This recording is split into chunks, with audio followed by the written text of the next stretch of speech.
오늘 시간 우리 주 예수 그리스도로부터 오는 은혜와 평강이 이 자리에 계신 여러분과 함께 하시길 주님의 이름으로 축원합니다. 신약 성경을 읽으면서 좀 늘 오해하는 것 한 가지가 있습니다. 예수님이 좀 나이가 많고 게다가 신약 성경 순서도 보면 복음서에서부터 이렇게 차근차근 뒤쪽으로 서신서로 넘어가기 때문에 그 후에 복음서가 먼저 나왔고, 우리가 보통 생각해요. 복음서가 제일 먼저 나왔고 그 뒤에 있는 것이 나중에 나왔다고 우리가 추측합니다. 그런데 사실은 그렇지 않습니다. 신약 성경에서 가장 오래된 성경 문서는 데살로니가 전서인데요. 시기적으로 따지면 서기 50년경에 나왔습니다. 그 후로 한 20년이 더 지나간 한 서기 70년경에 이제 복음서에서도 사복음서 중에 가장 먼저 기록되었다고 여겨지는 마가복음이 기록됩니다. 신약 전체가 27권인데 그중 상당량이 바로 바울의 서신이라고 알려지고 있습니다. 그러면서 이 바울의 서신이, 바울이라고 하는 사람은 굉장히 중요하게 우리가 초기 기독교 역사에서 아주 중요한 사람으로 부각이 되고 있는 것은 아마도 기독교 초기부터 가장 오래된 기독교의 어떤 핵심적인 진리를 우리에게 전하고 있고 그것이 문서로 남아있기 때문일 것입니다. 그런데 이런 바울의 서신들을 읽어보면 굉장히 이상한 거 한 가지를 발견할 수 있습니다. 다른 것이 아니라 바울은 항상 내가 예수를 믿는다, 예수의 사람이다 이렇게 이야기를 하면서도 정작 바울의 서신들을 다 읽어보면, 꼼꼼히 읽어보시면 예수님의 생애에 대한 이야기가 단 한 번도 나오지 않습니다.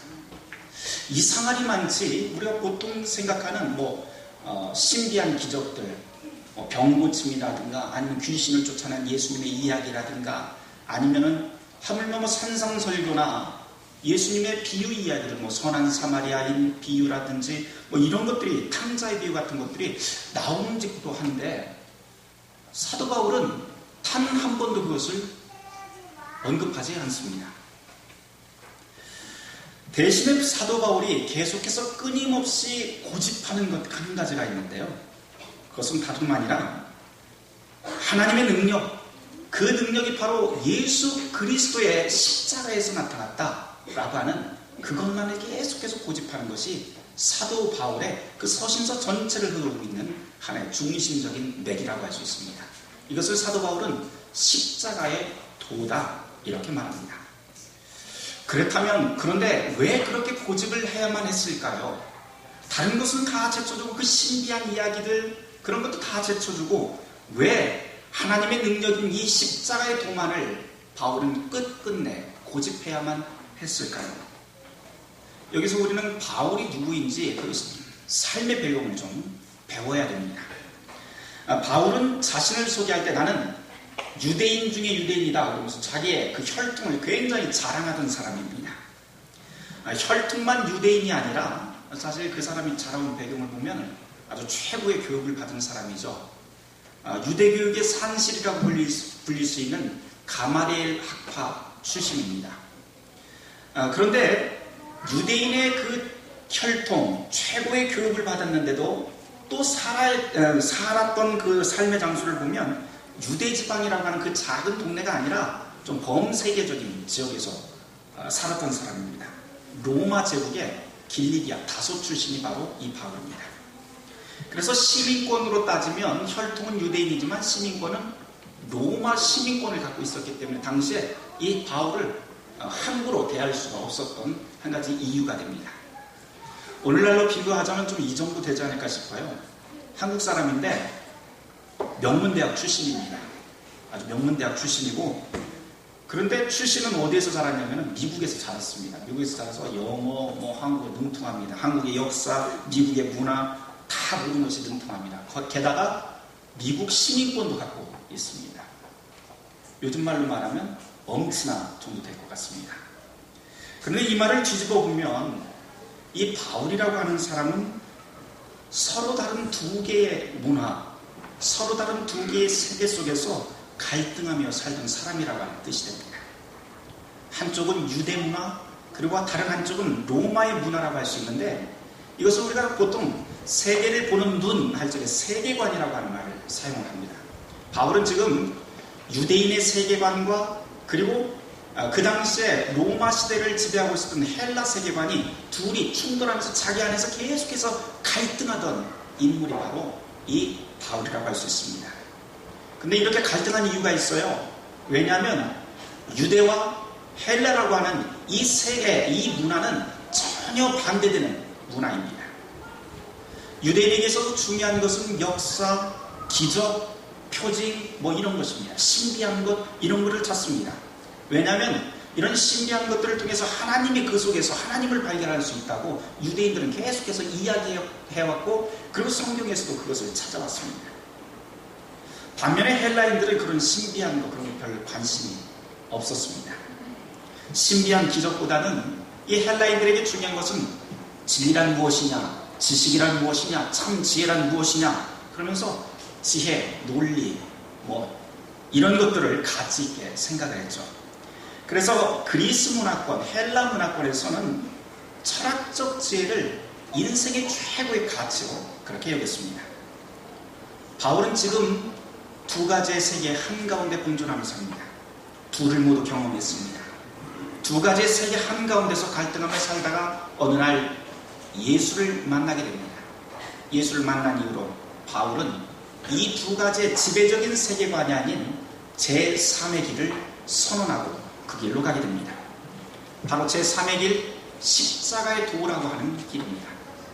십자가에 진짜 하나님의 능력이 나타났고 이제 나는 이 두 가지 길보다도 더 귀한 그 길, 바로 하나님의 능력이 나타난 십자가의 그 길을 따르게 됐다고 선언합니다. 이것이 바로 바울 자신 전체를 관통하고 있는 하나의 맥입니다. 사도 바울의 이런 선언이 가장 잘 드러나고 있는 구절이 있습니다. 우리 성경을 한번 찾아서 한번 같이 읽어보도록 할까요? 고린도전서 1장 19절 말씀입니다. 고린도전서 1장 19절 말씀인데요. 같이 한번 읽어보도록 하겠습니다. 십자가의 도가 멸망하는 자들에게는 미련한 것이요 구원을 받는 우리에게는 하나님의 능력이라. 22절에서부터 24절 계속 한번 읽어보도록 하겠습니다. 시작. 유대인은 표적을 구하고 헬라인은 지혜를 찾으나 우리는 십자가에 못 박힌 그리스도를 전하니 유대인에게는 거리끼는 것이요 이방인에게는 미련한 것이로되 오직 부르심을 받은 자들에게는 유대인이나 헬라인이나 그리스도는 하나님의 능력이요 하나님의 지혜입니다. 지금 사도 바울은 하나님의 그 능력에 사로잡히게 됩니다. 이 능력에 사로잡힌 바울은 이제 엄청나처럼 자기가 갖고 있었던 모든 소유물을 모두 다 척에 같이 쓰레기처럼 여기고 모든 것을 다 내려놓습니다. 그리고는 자기를 사로잡은 이 하나님의 능력을 전하지는 않고는 안 될 그러한 거룩한 떨림으로 이 말씀을 전하기 시작합니다.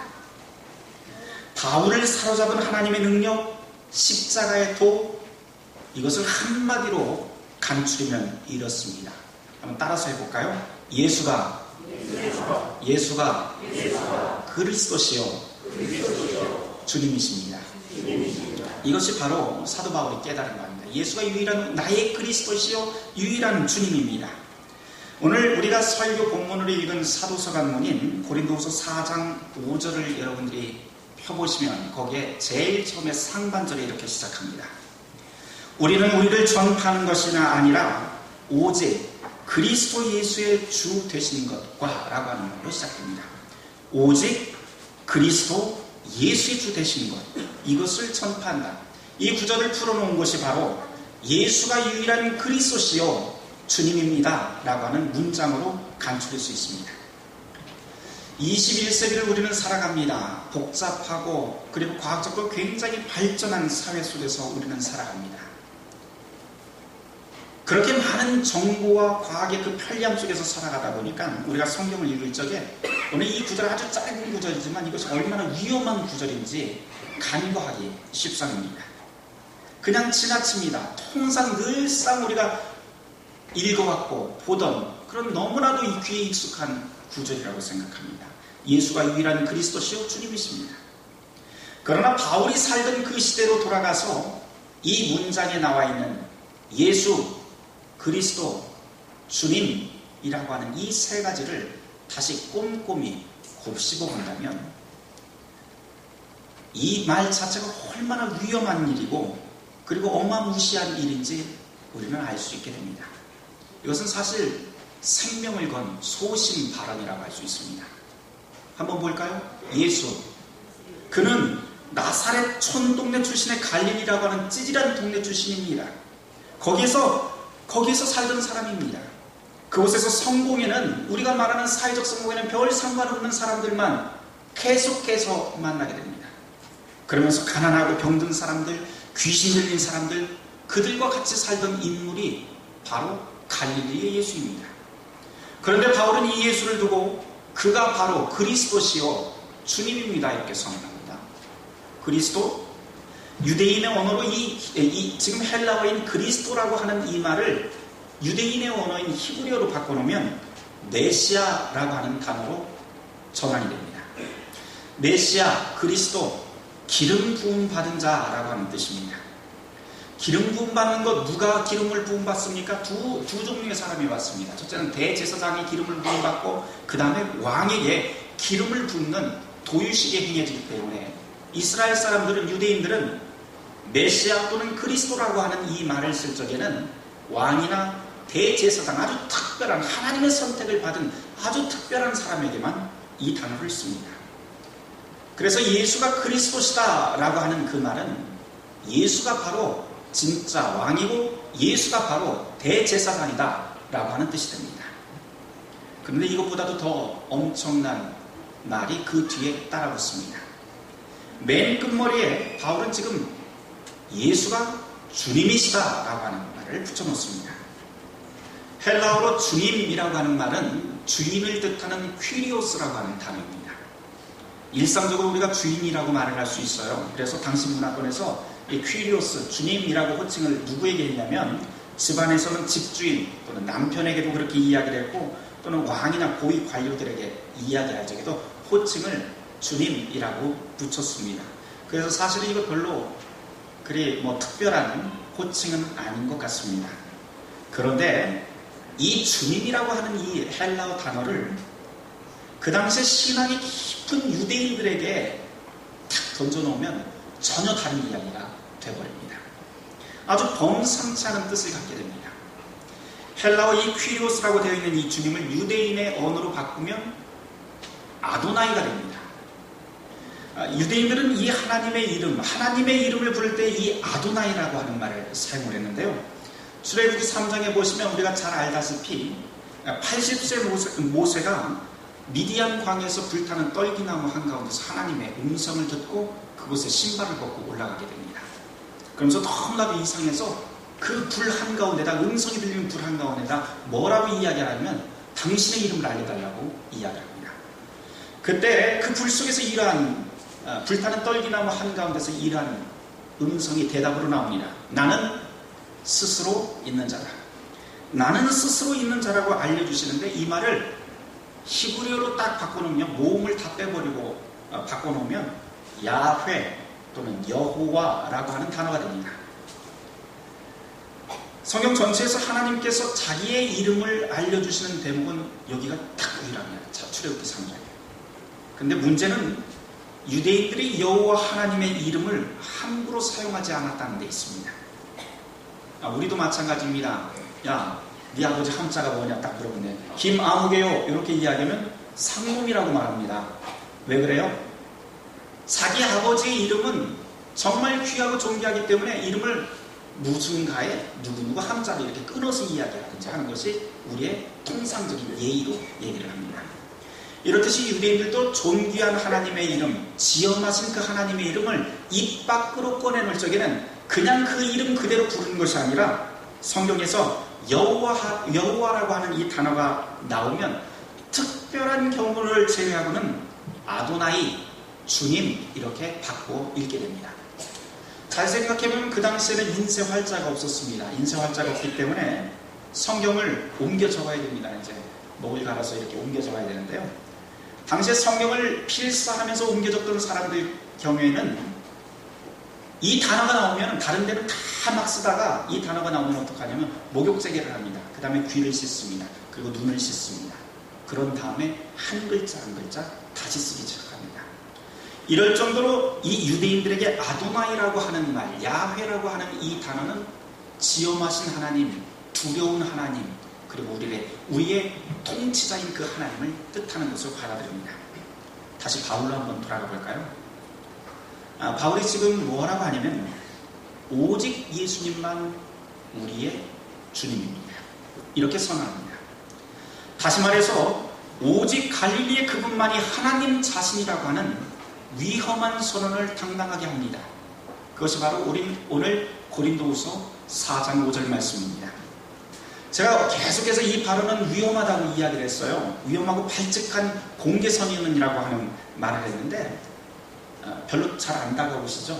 요즘 말로 한번 바꿔볼까요? 요즘 말로 바꿔놓으면 이렇습니다. 인터넷에 숨어서 댓글을 답니다. 그런데 댓글을 다는데 댓글로 자기 아이디를 딱 숨겨서 악플 다는 정도가 아닙니다. 이것은 공개적으로 세상 권력자를 거부하는 것과 똑같습니다. 예를 들면 마치 일제치하에서 나는 일본의 제국주의를 거부하는 자랑스러운 조선 사람이다 그러면서 소리를 치는 것과 마찬가지입니다. 평양 한가운데서 나는 자유민주주의 대한민국 국민이라고 외치는 것과 같습니다. 청와대 앞에서 나는 불의한 박근혜 정부를 거부한다라고 하는 문구가 쓰여진 전단지를 차곡차곡 돌려주는 것과 마찬가지입니다. 만약 이렇게 하면 그 다음에 어떤 일이 생길까요? 그 다음은 뻔한 일이 됩니다. 그러나 바울은 지금 그것과 마찬가지로 이렇게 위험한 일을 감행합니다. 예수만이 유일한 그리스도시요 주님입니다. 공개적으로 선언합니다. 생명을 건 위험한 일입니다. 바울이 미쳐서 그랬을까요? 아무 생각 없어서 이랬을까요? 아니요. 그렇지 않다는 것 우리 다 압니다. 그렇지 않다는 것 우리는 다 머리로는 압니다. 그러나 이 구절을 눈으로만 읽어 내려간다면 이 구절에서 위험을 무릅쓰고 거룩한 떨림으로 전하고 있는 그 바울의 그 떨림을 우리는 공감할 수 없습니다. 바울은 머리로만 한 것이 아니라 그를 사로잡고 있는 하나님의 능력, 그 하나님의 능력이 자기의 몸과 영혼을 사로잡았기 때문에 이 사실을 말하지 않고는 안 될 그런 견딜 수 없는 떨림으로 이 선언을 하게 됩니다. 이것은 하나님의 능력을 믿는 참된 믿음이 아니고서는 결코 감행할 수 없는 일이 바로 예수만이 오직 우리의 그리스도시요 주님이십니다 라고 하는 선언입니다. 그렇다면 이렇게 용감히 외칠 수 있는 이 하나님의 능력은 도대체 어떤 것일까요? 바울은 고린도후서 4장 7절에서 이렇게 고백합니다. 제가 읽어드리겠습니다. 우리가 이 보배를 질그릇에 가졌습니다. 이 보배라고 쓰는 하나님의 능력입니다. 질그릇은 뭐예요? 바로 내 몸입니다. 약한 내 몸입니다. 우리가 이 보배를 질그릇에 가졌으니 이는 심히 큰 능력은 하나님께 있고 우리에게 있지 아니함을 알게 하려 함이라.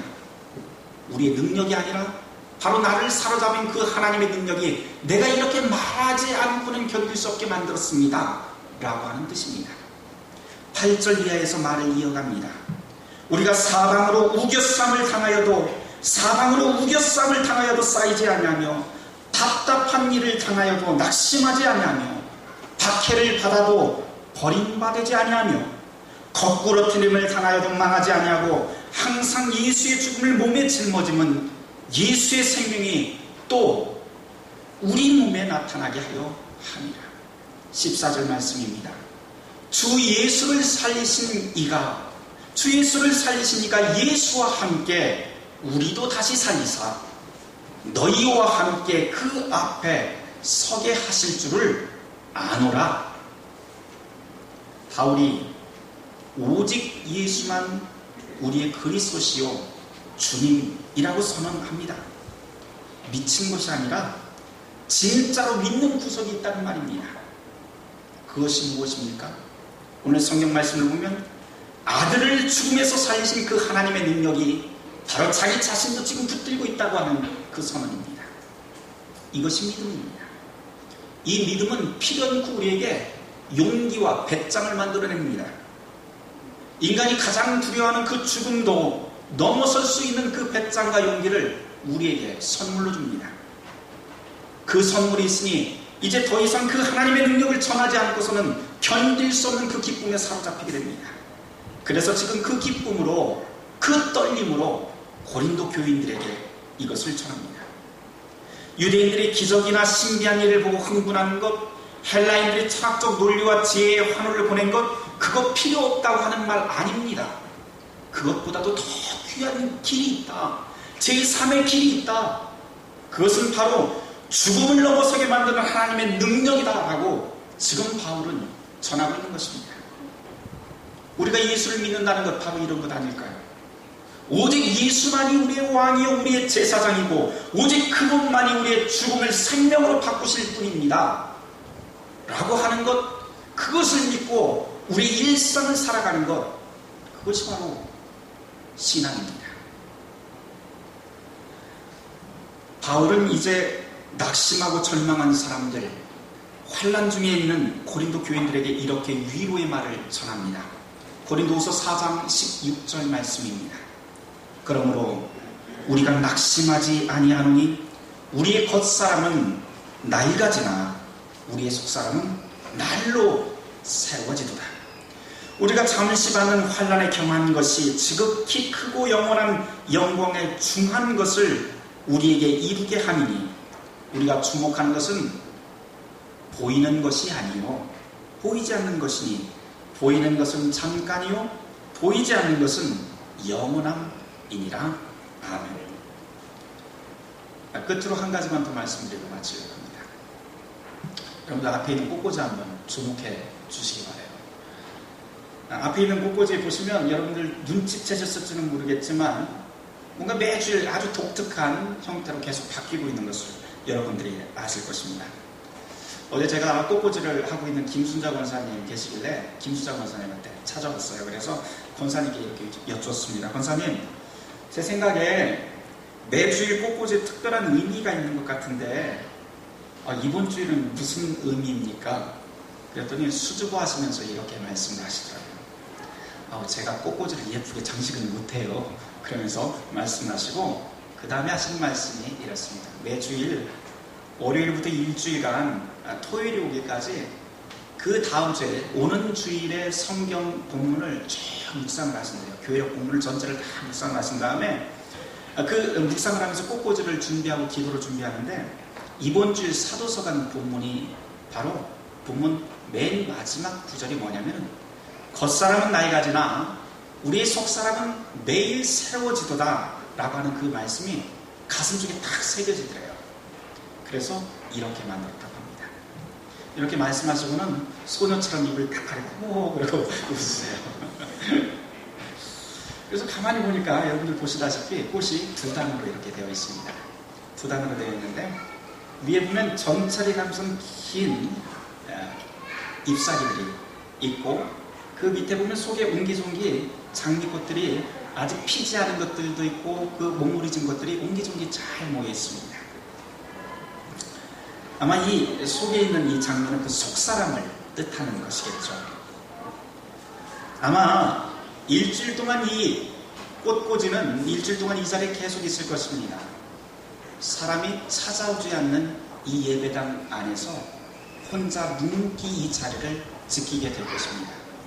누가 와서 야, 꽃 예뻐 안 예뻐 이런 말 하는 것 전혀 상관없이 끝까지 묵묵히 이 자리를 지킬 것입니다. 그러나 이 자리에서 자기 자리를 지키면서 이 꽃들은 매일매일 새로운 향기 그리고 새로운 모습으로 몸무리를 피워나갈 것입니다. 속사람이 날로 새로워진다는 것, 그런 것이 아닐까요? 그리고 예수를 믿는다는 것, 바로 그런 것이 아닐까요? 바울이 선언한 대로 세상을 두려워하지 않고 오직 예수만이 나의 그리스도시요 주님만이라고 말하고 그리고 하늘의 뜻을 받들어 용기 있고 배짱 있게 살아가는 것이 신앙이고 또 이 제단 위에 있는 이 꽃꽂이처럼 누가 찾지 않더라도 누가 알아주지 않더라도 하늘의 뜻을 꽃이라고 하는 그 사명을 받아들여서 조용하고 묵묵하게 생명의 찬란함을 피워나가는 것, 그것이 신앙의 삶이 아닐까요? 바라기는 이 자리에 모든 교우 여러분들이 바로 이렇게 사시기를 주님의 이름으로 축원합니다. 우리의 주님이시오 그리스도이신 예수 안에서 세상 권세에 굴복하지 않고 용기 있는 삶 그리고 생명의 향기를 이웃에게 전하는 삶을 사시길 바랍니다. 죽음을 생명으로 바꾸신 하나님의 능력이 바로 그 신앙 가운데 있는 저와 여러분들과 함께 하실 것입니다. 모든 지각에 뛰어난 하나님의 평강이 그리스도 예수 안에서 너의 마음과 생각을 지키시리라. 아멘.